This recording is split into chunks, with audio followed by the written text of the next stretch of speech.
This is Jared Cooksey, pastor at St. John's First Evangelical Lutheran Church in Bridgeton, New Jersey, with our latest midweek online devotion. As you can see in front of you today, I have a guitar that Anna and I purchased a few years ago, a guitar that we have unfortunately not played with very much. Haven't practiced at all in the past year or so, as you can probably tell by my pitiful effort at trying to play Ode to Joy. Yes, that's right, I was trying to play Ode to Joy, and it sounded absolutely nothing like that wonderful piece of music. What I'd like to talk about today is that whole notion of practicing and how important it is, not just when it comes to musical instruments like guitars and pianos, but also more crucially with our faith as well.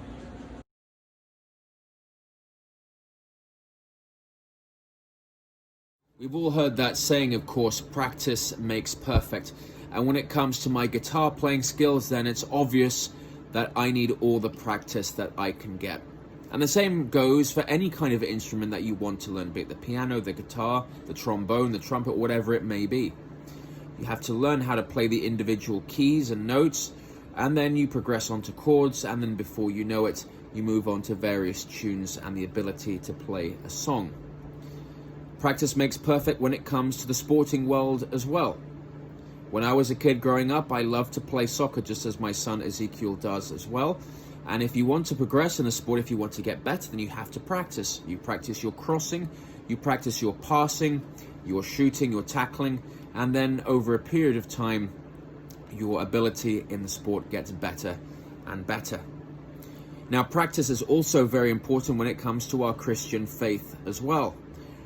And it's important that we are in the Word, not just once a week when we attend church, but throughout the week as well.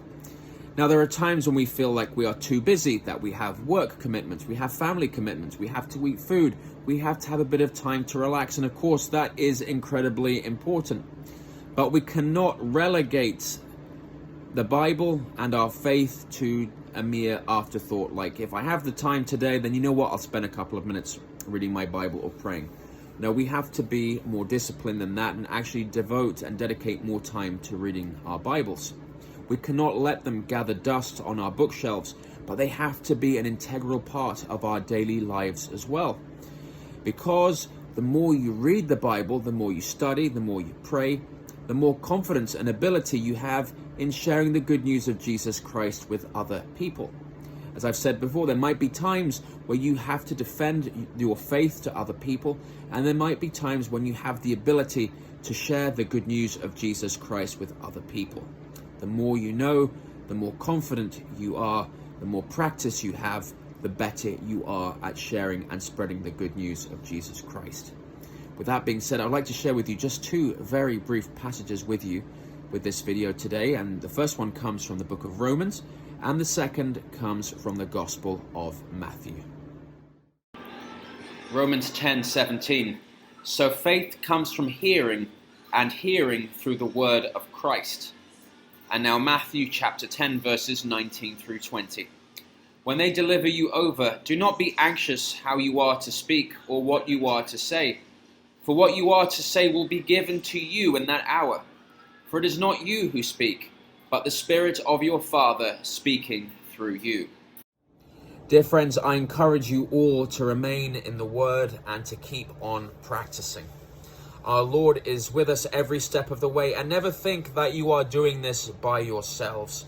You are loved by the Lord, and you have a church who is also there alongside with you. We all face difficulties in this life. We face distractions, and we face temptations, but never think that you are on your own. I am here as your pastor if you need any guidance or support, but I encourage you above all other things to turn to the Lord, to remain in the Word, and look to the Lord ultimately for your confidence, guidance, and reassurance. I thank you once again for watching and participating in this weekly devotion, and I also implore you to share this with friends, loved ones, and acquaintances, be it on Facebook, YouTube, or via email. It's of utmost importance that we share the good news of Jesus Christ near and far, and that we can do our bit to share the good news to those people in our community here in Bridgeton, the south of New Jersey, and throughout the country and the world as well.